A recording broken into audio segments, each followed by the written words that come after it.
Hello, welcome to the first DTL update of year 2021. This is for 1/8/2021.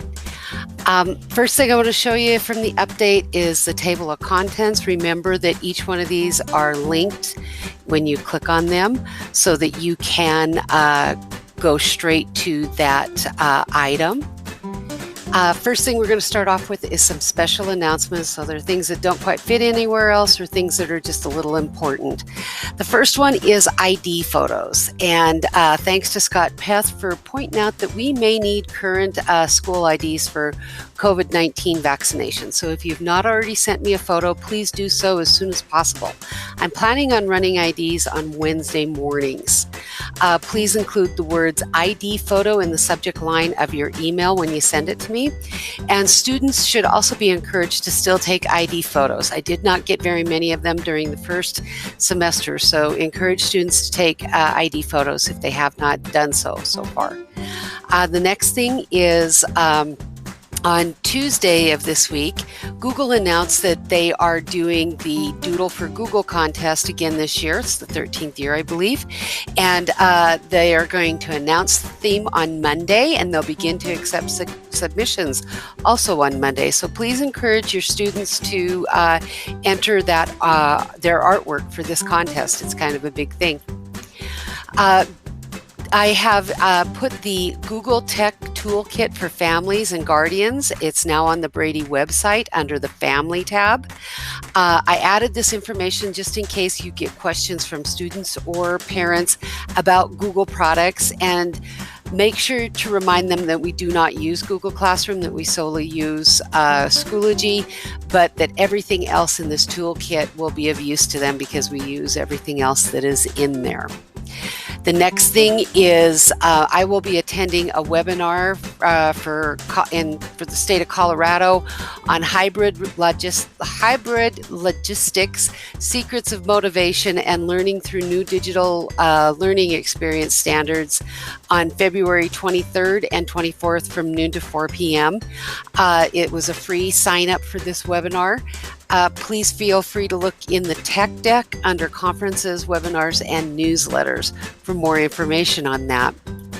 Moving on, the next thing is about hardware issues.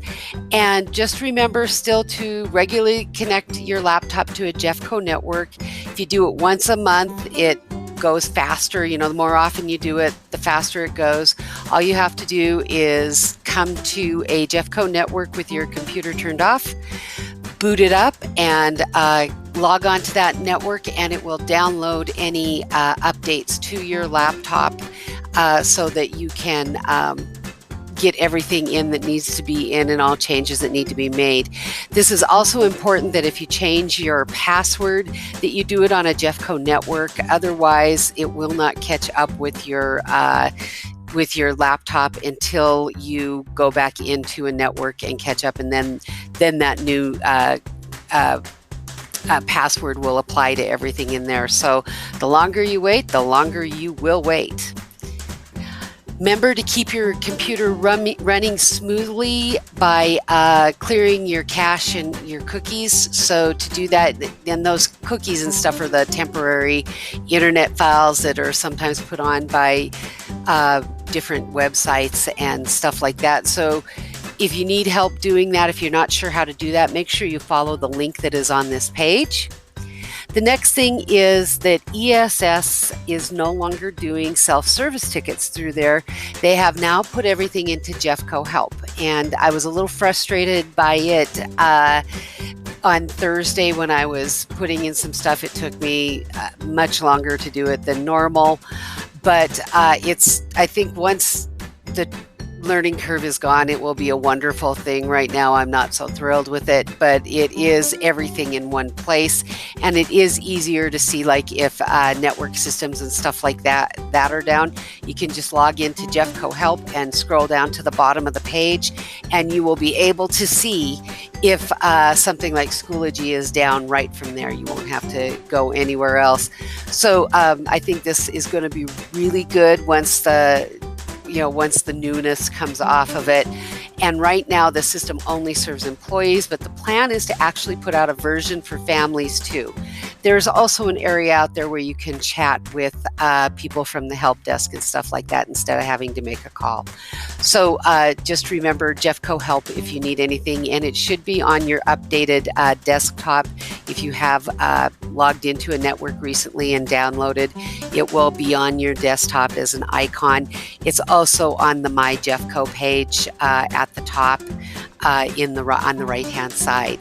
And to find out about those systems, like I said, about like Schoology of that being down, you would just scroll down to the bottom of that page. And also, if you put in any work tickets, they would be at the bottom of that page and what their status is.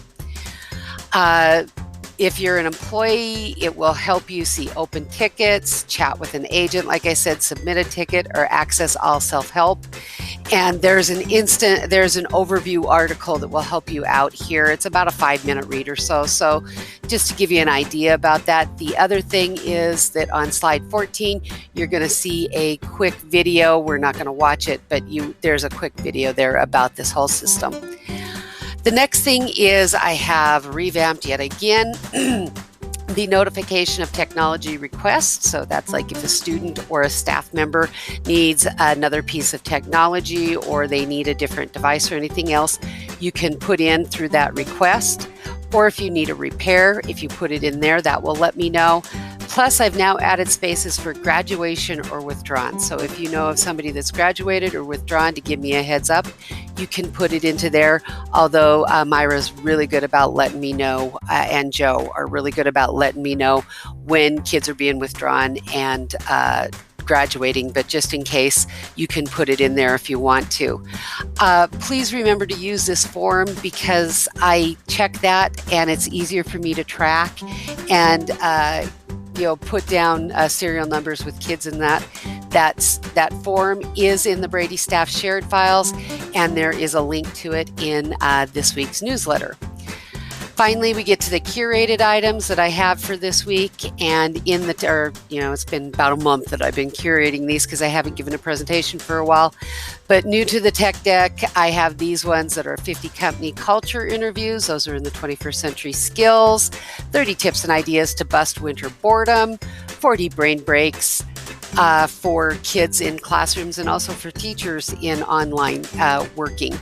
9 Chromebook and G Suite for education features that make learning more accessible. That is kind of focused towards like students with special needs. But remember, these tools may have been designed for somebody with a hearing deficit or something like that, and they can be very helpful to the rest of us out there. So just remember, just because it was designed for a certain need, there could be other uses for it that you may find to make your life easier. The big one here is some graphic organizers. I believe it was the second floor people were looking for a group of graphic organizers. I found some good ones out there that can be copied into student and teacher G drives and altered to be used and there's a lot of them. And that is under the teaching product tools. Student portfolios with Google Slides. This is really kind of a cool podcast from the Shake Up Learning, and it has some actual examples of student-created portfolios. The E has been removed because we're doing everything electronic now. So a portfolio is a portfolio. So there's no use in saying e-portfolio anymore. It's a portfolio. These examples are from high school seniors, I think pretty much they all are. And they are from a physics class. So there's some pretty cool things out there. If you want to take a look at that. That's under the 21st century skills. Also new to the tech deck, we have a student portfolio, apps and websites from the Common Sense Education. Distance learning resource library also from the Common Sense Education, but that one is in the remote and distance learning. PBL World, that is a sign up, and that is for a conference, and that is June 21st through 24th. And you can find the information for that if you haven't signed up for it already under the conferences, webinars, and newsletters. Also remember the cool newsletter that is out there from Next Vista Learning. It's really cool if you go out and take a look at that. newsletter. He has a lot of great information in there. There's also a good video out there under the educational continuity from Prezi, and it kind of talks more about dealing with if you're making video presentations or anything in remote or distance learning. The other thing that is out there is introducing Pear Deck Shared Teacher Dashboard, and that'd be really handy for those of us that are working in this school, because we're working in teams. So you might want to go out and take a look at that, about sharing a Pear Deck in a classroom or in classes with different teachers. Another great thing there, another article that I came across that unfortunately, is one of those things as teachers that we've got to be on the lookout for, spotting child abuse or neglect. Now, reports are way down, as we've heard through COVID, but that doesn't necessarily mean that the act is not happening of neglect or abuse. It's just, that we're harder, teachers are really some of the first people to report some of this stuff. And so I have put that article under the stress and mental health tab. Now, new to the humanities Padlet, I have listed the most anticipated books that will be coming out in 2021. This is a list from Goodreads, and that's under the literature. Also, under literature is the reading challenge for 2021, and I invite you to take that challenge along with me. And I have committed to try to read at least 2 books a month. There are some people, the average for somebody on the reading challenge on the Goodreads site is 43 books a year. Some people are pushing over 50. So please go out and think about taking the reading challenge for 2021. The other thing that is out there was a very interesting article about what you should know about being a Black male educator, and I listed that under the storytelling one. It's very interesting to know what the statistics are on that, on how few male teachers of color that we have out there, and what their stories are, as to getting into that field and being in our field and everything else. So that's just something that could be interesting to you or interesting to your students for a conversation starter. In the STEM and STEAM stuff Padlet, every student deserves the chance to explore, advance, and succeed in computer science. That is under the technology.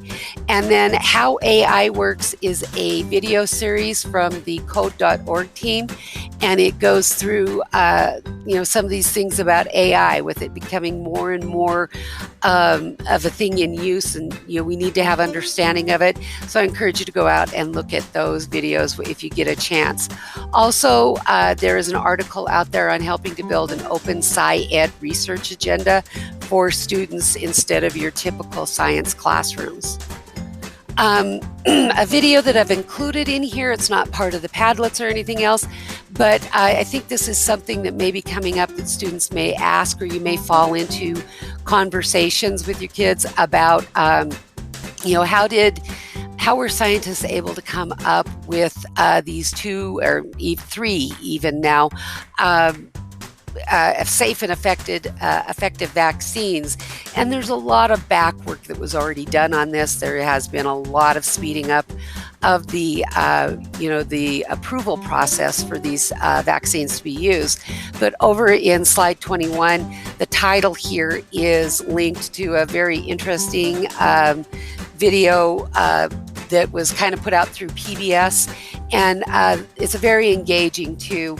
I encourage you to look at it, and if you want to, you could share it with your students about how they came up with it, and it gives you some understanding of what they did and how different vaccines can be and how we came up with them and stuff like that. So that's a big video for this week. I've also linked in here the information that Melissa gave us on Thursday from the National Association of School Psychologists on the tips for educators. The link to the actual article is right here at the tips for educators, but I've listed out here the big highlight points that they talked about in that rather in-depth article, but a very good article. And so that's why I've put it there. I have not listed the one for the families, but I can take some feedback on where might be the best way to share that information for them. But it's really important for us to support marginalized students in the context of this 2020 election and everything that happened on the 6th and everything that's going on like that. So those are the big things that I have for the important things that I have for this week.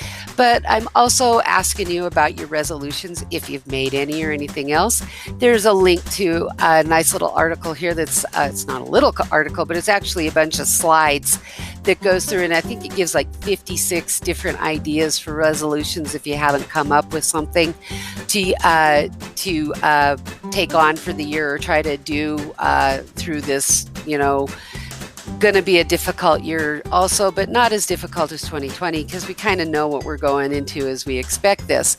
But like one of mine is to read more books and to journal more often. That's something I've always wanted to do, but there are lots of different things out there to think about. People, my sister and brother-in-law, my brother and sister-in-law are people that didn't own plants until they retired.